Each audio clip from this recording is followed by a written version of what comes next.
இன்னைக்கு ஒரு உண்மையை சொல்றேன். எனக்கும் அதிமுகவுக்கும் வாய்க்கால் பிரச்சனையா? எடப்பாடி பழனிசாமி அவர்களே, உங்ககிட்ட 2 மணி இருக்காங்களே, தங்கமணி வேலுமணி.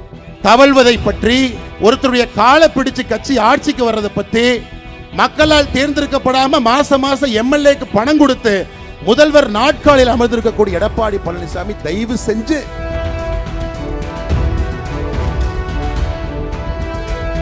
ஆணமுள்ள அண்ணாமலை அன்றிலிருந்து கூட்டணி கட்சி தலைவராக எடப்பாடி பழனிசாமியை எப்பொழுதும் நான் ஏற்றுக்கொண்டது கிடையாது. தரக்கூடிய எடப்பாடி பழனிசாமிகளுக்கு இதெல்லாம் தெரியாது.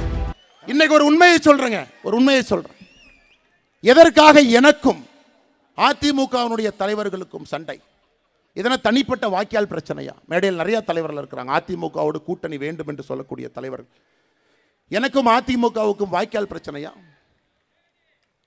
நம்முடைய கூட்டணியில் இருக்கக்கூடிய தலைவர் எடப்பாடி பழனிசாமி அவர்களை தொலைபேசி மூலமாக கூப்பிடுறாங்க. 2019 வாரணாசியில் மோடி அவர்கள் வேட்புமனு தாக்கல் செய்ய போறாங்க. எல்லா முதலமைச்சர்களும், கூட்டணி கட்சியினுடைய முதலமைச்சர்களும் அங்கே போறாங்க. நீங்களும் வாங்க, நான் போலான். அதற்கு எடப்பாடி பழனிசாமி சொன்ன பதில் என்னன்னா, தோற்க போகிற மோடிக்காக நான் எதற்கு வாரணாசிக்கு வர வேண்டும் என்று சொன்ன பதில். இல்லை என்று எடப்பாடி பழனிசாமி சொல்லட்டும்.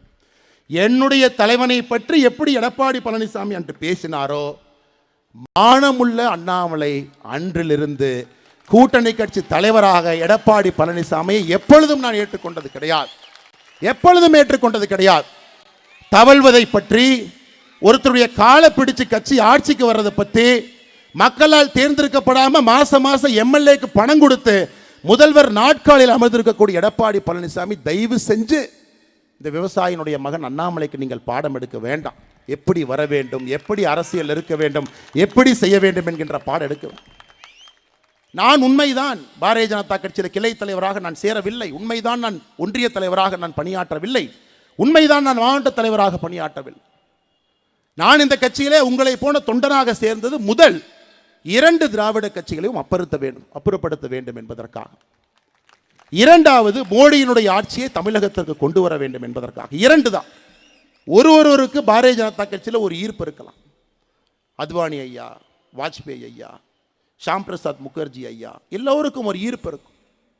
தேசியம், ஆன்மீகம், தெய்வீகம், வலிமையான ஒரு கட்சி, இந்த நாட்டை வழிநடத்தக்கூடிய கட்சி, நான் கரப்ட் பார்ட்டி, பெண்களுக்கு முதல் மரியாதை கொடுக்கக்கூடிய ஒரு கட்சி, சாதாரண மனிதனை தலைவராக்கக்கூடிய கட்சி, எல்லோருக்கும் பாரதிய ஜனதா கட்சியின் மீது ஒரு பார்வை இருக்கும். எடப்பாடி பழனிசாமி அவர்களே, உங்ககிட்ட 2 மணி இருக்காங்களே, தங்கமணி வேலுமணி, போன் பண்ணி டெல்லியில் கேட்க சொல்லுங்க.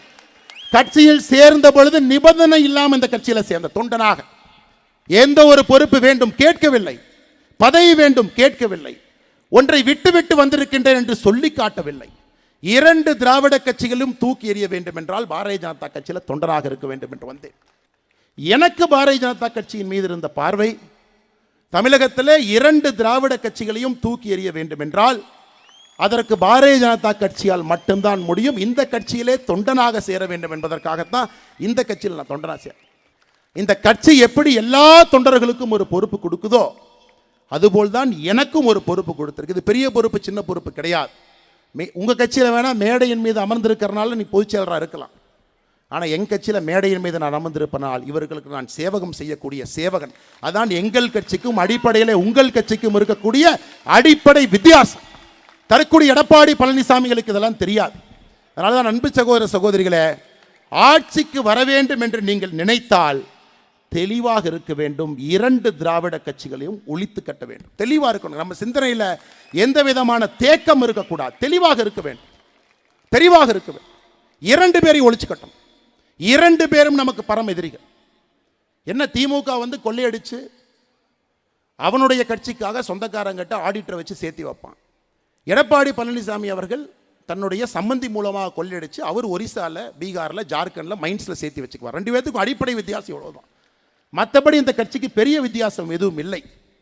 அதனால தான் அன்பு சொந்தங்களே, உங்களிடம் நான் மறுபடியும் வைக்கக்கூடிய வேண்டுகோள், நாம் எல்லோரும் துடித்து கொண்டிருக்கின்றோம். தமிழகத்தில் பாரதிய ஜனதா கட்சி ஆட்சிக்கு கொண்டு வர வேண்டும் என்றால் 2026 தவிர வேறு ஒரு வாய்ப்பு இல்லை என்பது நம் எல்லோருடைய கருத்து. காலம் கணிந்திருக்கிறது.